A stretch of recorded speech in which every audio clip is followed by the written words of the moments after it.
So hello guys, welcome to the YouTube video channel of Fireball Capitals. जैसे कि आज हमारा एक सेकंड लेक्चर है। कल के लेक्चर में मैंने आपको सिखाया था कि शेयर क्या होता है, शेयर मार्केट क्या होता है। उसके साथ साथ हमने निफ्टी 50, एनएससी, बीएससी, सेंसेक्स ये सब चीज़ें देख ली थी। तो आज के वीडियो में हम हमारे जो टॉपिक्स है वो देखने वाले वो है मार्केट कैपिटलाइजेशन, और उसके बाद एक ट्रेडिंग के टाइप्स वगैरह जो होते हैं, ट्रेडिंग के स्टाइल्स होते हैं, उनके टाइम पीरियड के हिसाब से वो क्या होते हैं, आज के वीडियो में हम जानने की कोशिश करेंगे। तो बाकी सब छोड़ के हम सब सीधा हमारे फर्स्ट टॉपिक पे आ जाते हैं। वो हमारा टॉपिक है मार्केट कैपिटलाइजेशन। तो मार्केट कैपिटलाइजेशन क्या होता है, just a minute.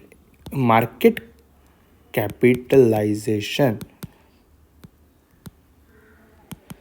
Market capitalisation के लिए एक्चुअली वो शेयर का कंसेप्ट मैंने आपको बताया था, तो उसी शेयर के कंसेप्ट पे हम चले जाते हैं। तो शेयर का कंसेप्ट मैंने आपको बताया था कि शेयर क्या होता है। अगर मेरे कंपनी को फंड्स चाहिए हो तो फंड्स रेज करने के लिए मेरी कंपनी एक सर्टन अमाउंट का जो मेरा इक्विटी का पार्ट होगा वो मार्केट में बेच देगी। वो मार्केट में बेचने के बाद वहाँ से फंड रेज करेगी और वो फंड्स मुझे मिल जाएंगे। वो फंड्स मैं मेरे कंपनी का प्रोडक्ट बनाने के लिए यूज़ कर सकूँ, या फिर मेरा कंपनी का जो भी कुछ गोल है वो अचीव करने के लिए मैं वो पैसे इन्वेस्ट करूँगा।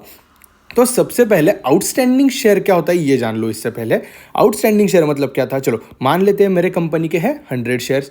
मेरे कंपनी के 100 शेयर्स जब थे तो उनमें से मैंने 10 शेयर्स मार्केट में 1000 रुपीज़ के हिसाब से बेच दिए। तो मुझे मार्केट से फंड्स मिला 10,000 रुपीज़।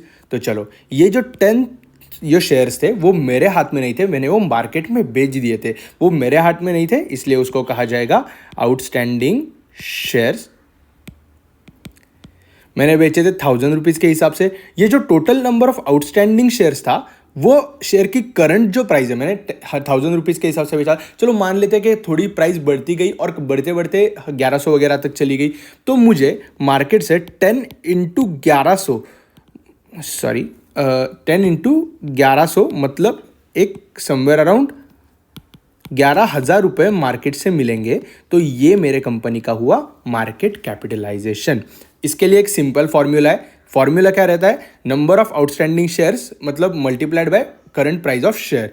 मतलब फॉर्मूला क्या है मार्केट कैपिटलाइजेशन का, याद कर लो sir. Number of outstanding shares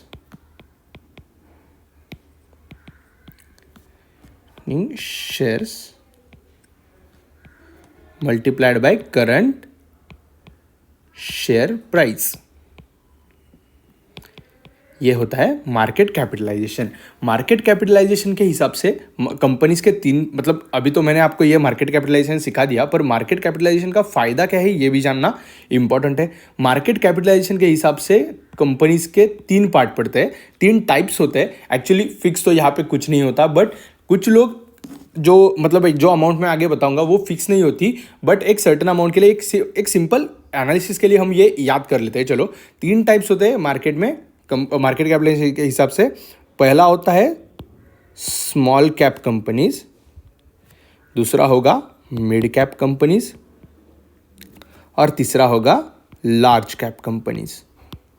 तो चलो पहले जान लेते हैं कि स्मॉल कैप मिड कैप ये हमें कहाँ काम में आएगा। जब हम फंडामेंटल एनालिसिस करते हैं तो फंडामेंटल एनालिसिस के समय मैं देखता हूँ कि कंपनी का कैपिटलाइजेशन कितना है। चलो मान लेते हैं अभी जो कोविड का क्राइसिस हुआ उसमें एक एग्जांपल कंसीडर कर लो। जो बहुत अमीर लोग थे, अभी भी कुछ दिनों के लिए भी लॉकडाउन चलता तो उन्हें कोई फर्क नहीं पड़ता, क्योंकि उनके पास बहुत सारा पैसा था, उनकी लाइफस्टाइल वो इजीली एक्सेस कर पा रहे थे। पर कुछ ऐसे भी लोग थे जो मतलब उनके पास कुछ सेविंग्स थे, बट वो सेविंग्स खत्म होने वाले थे। वो सेविंग्स खत्म होने के बाद उनके पास कुछ अमाउंट नहीं रहता, और कुछ ऐसे लोग थे जिनके पास सेविंग्स था ही नहीं, तो उनको कोविड के क्राइसिस में बहुत क्या बोलते हैं उसे, एक प्रॉब्लम्स बहुत सारी फेस करनी पड़ी। तो ये एग्जांपल हम मार्केट में अगर रिलेट करेंगे तो देखना, स्मॉल कैप कंपनीज के पास मार्केट कैपिटलाइजेशन कम मतलब फंड्स कम होने के लिए अगर ऐसा कोई क्राइसिस आता है तो वो सर्वाइव नहीं कर पाएगी। मिड कैप जो कंपनीज है वो एक सर्टन पीरियड तक सर्वाइव कर भी ले, बट लॉन्ग टर्म के लिए नहीं कर पाएगी। अगर लार्ज कैप कंपनीज है, हाँ वो सर्वाइव कर लेगी, क्योंकि उनके पास फंड्स उतने बहुत सारे हैं। तो सेम मैं अगर इन्वेस्ट कर रहा हूँ तो मैं इन्वेस्टमेंट के समय लार्ज कैप जो कंपनी है उनमें इन्वेस्टमेंट का फोकस करूंगा, या फिर मिड कैप में थोड़ा रिस्क कम ही होगा तो मैं वहाँ भी इन्वेस्ट कर सकता हूँ।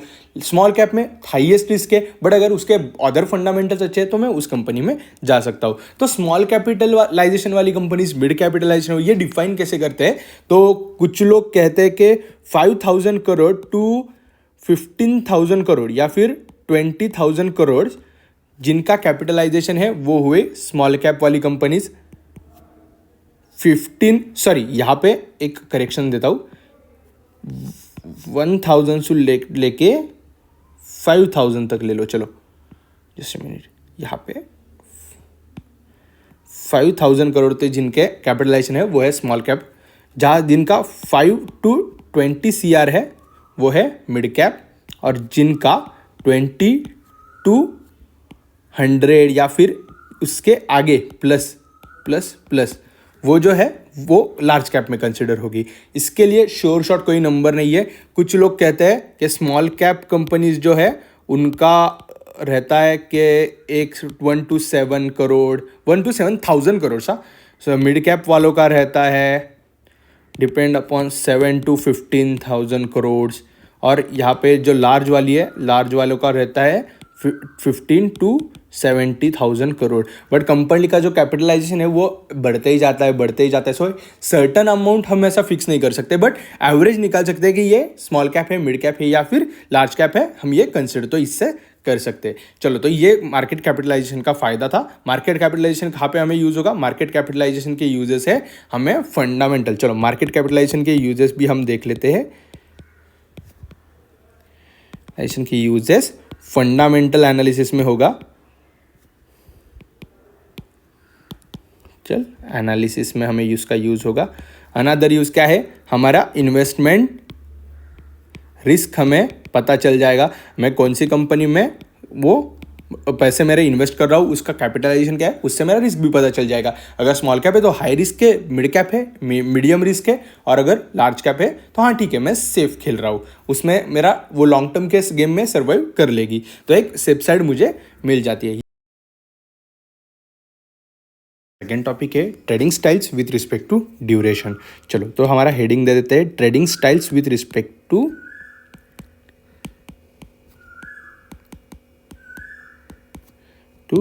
ड्यूरेशन, मतलब टाइम ड्यूरेशन। चलो, यहाँ पे करेक्शन कर लेते हैं। सो हाँ, तो सबसे पहला जो हमारा टॉपिक आता है यहाँ पे टाइम ड्यूरेशन के लिए इंट्राडे। दूसरा हमारा टॉपिक आएगा यहाँ पे स्विंग ट्रेडिंग। स्विंग में भी टाइप्स आते हैं। स्विंग में सबसे एक आता है शॉर्ट टर्म स्विंग, दूसरा आएगा मिड टर्म स्विंग, तीसरा आएगा लॉन्ग टर्म स्विंग। चलो, तीसरा टाइप जो है वो हमारा आ सकता है स्काल्पिंग। चौथा टाइप जो है हमारा वो है इन्वेस्टमेंट। चलो, तो ये जो टाइप मैंने आपको बताया वो मैं सब आपको एक एक करके सिखाना चाहूँगा, एक एक करके हम डिटेल में देखेंगे कि कैसे हो सकते हैं। तो चलिए, सबसे पहले हमारा जो टॉपिक था वो देख लेते हैं, वो है हमारा इंट्राडे। चलो, कुछ लोग इसको कहते हैं डे ट्रेडिंग,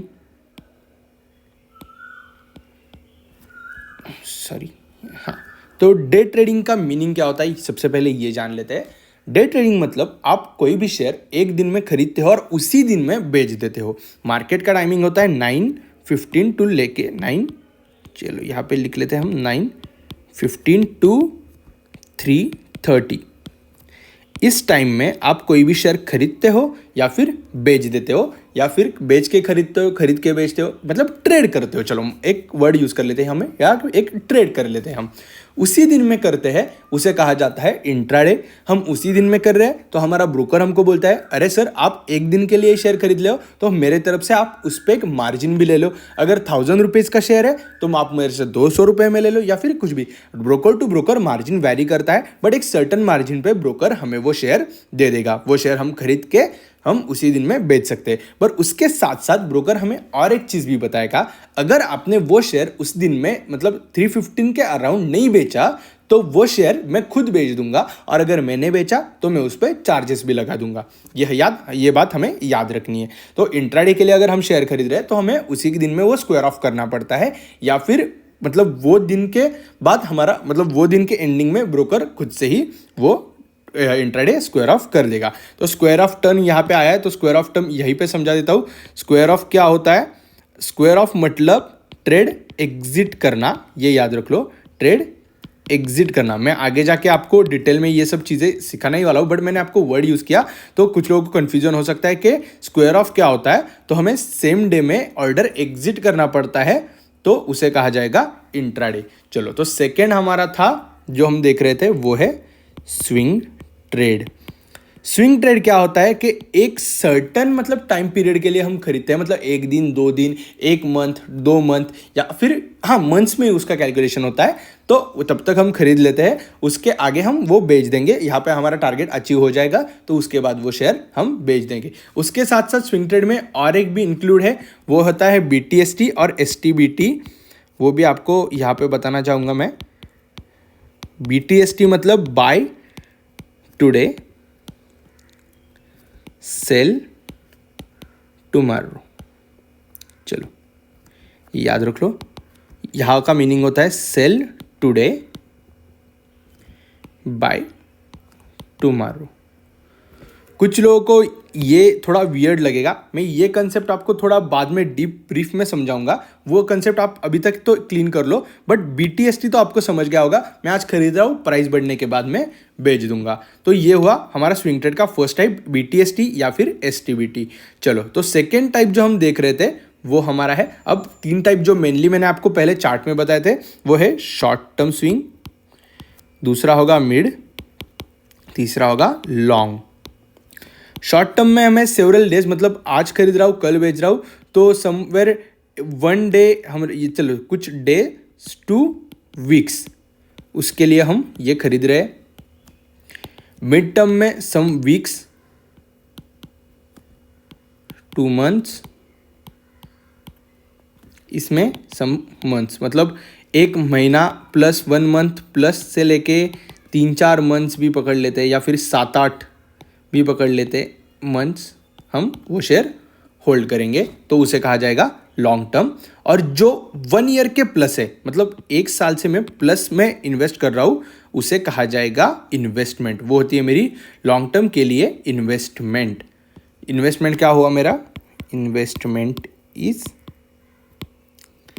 लॉन्ग टर्म के लिए होता है, वो है मेरा investment. Is like 1 year plus अगर मैं बाय करके रख रहा हूँ तो वो मेरा इन्वेस्टमेंट होगा। तो ये चीज़ में ट्रेडिंग और इन्वेस्टमेंट में मैं आपको एक डिफरेंस समझाना चाहूँगा कि सिनेरियो कैसा रहता है कि देख लेना। अगर कोई भी कंपनी उनका शेयर बेच रही है, चलो मान लेते हैं कि कंपनी से आज मैंने शेयर खरीदा, कंपनी का नेक्स्ट रिजल्ट लगने तक कंपनी का शेयर एक स्पाइक करने वाला है, तो मुझे लग रहा है कि कंपनी के शेयर की प्राइस बढ़ सकती है। तो मैं आज शेयर खरीदा है, मैंने 100 रुपये पे 100 रुपये पे मैंने वो शेयर खरीदा है, और 100 रुपये पे मुझे लग रहा है कि वो शेयर की प्राइस, मतलब 4 महीने वगैरह बाद जब कंपनी का रिजल्ट लगेगा तब उसकी शेयर की प्राइस होने वाली है 120। बट सेम ये हुआ मेरा मतलब पॉइंट ऑफ व्यू। चलो, बट एक सेकेंड बंदा है, जो सेकेंड पर्सन को लग रहा है कि वो शेयर की प्राइस 120 नहीं, वो हो जाएगी 140। तो ये पर्सन क्या करेगा, ये मुझे बोलेगा आप मुझे वो शेयर 120 में दे दो, मुझे लगता है उसका प्राइस 140 होगा। मेरा जो टारगेट था वो 4 मंथ में मुझे लग रहा था कि उसका प्राइस 120 हो जाएगा, बट उसके पहले ही वो 120 हो रहा है, तो मैं वो शेयर उस बंदे को सेल कर दूंगा। वो बंदा बाय कर लेगा 120 के लिए, वो फिर आगे वेट करेगा। आगे फिर तीसरा बंदा आता है, वो तीसरा बंदा बोल रहा है कि उसे लग रहा है 160 तक जाएगा, तो वो क्या करेगा, ये बंदे से वो शेयर 140 रुपीज़ में खरीद लेगा। तो ये हुआ एक्चुअली ट्रेडिंग। ये लोगों में ट्रेडिंग हो रहा है। इसमें अगर कहीं पे किसी का लॉस हो जाए तो किसी का प्रॉफिट होता है, किसी का प्रॉफिट होगा तो किसी का मतलब लॉस होता है, ये वाइस वर्सा ऐसा चलता रहता है। But in the game of हम एक देखते हैं इन्वेस्टमेंट के गेम में सीन क्या होता है। इन्वेस्टमेंट में कंपनी ऊपर जा रही है, मतलब कंपनी प्रॉफिट कमा रही है, इसलिए बाकी के लोग भी उनके साथ साथ प्रॉफिट कमा रहे हैं। तो इस गेम में सब लोग जो है वो ऊपर जाएंगे। बट ट्रेडिंग में कैसा है, किसी का लॉस हो रहा है तो उस टाइम पे किसी का प्रॉफिट हो रहा है। सो हम एक ऐसा कह सकते हैं कि ये जो है trading is zero sum game, but investment में सब लोग प्रॉफिटेबल रह सकते हैं। तो थैंक यू। आज के ये जो थे टॉपिक्स वो आज मैं इतने ही सिखाने वाला था। Thank you so much for watching video. अगर आपको वीडियो पसंद आया आप लाइक कर सकते हो। जिन दोस्तों का आपके बेसिक्स ऑफ ट्रेडिंग सीखना है, मैं फर्स्ट लेक्चर भी अपलोड कर चुका हूँ, फर्स्ट लेक्चर भी देख सकते हो, सेकंड लेक्चर भी देख सकते हो आप। आज से हर रोज एक सर्टन छोटे छोटे टॉपिक्स में मैं रोज वीडियो बनाते रहूँगा। आशा करता हूँ आपको मैंने जो भी कुछ सिखाया वो समझ में आया होगा। आपको कोई भी डाउट्स है तो आप कमेंट सेक्शन में मुझे पूछ सकते हो, मैं आपको वो टोटली डिटेल्स में समझाने की ज़रूर कोशिश करूँगा। Thank you so much.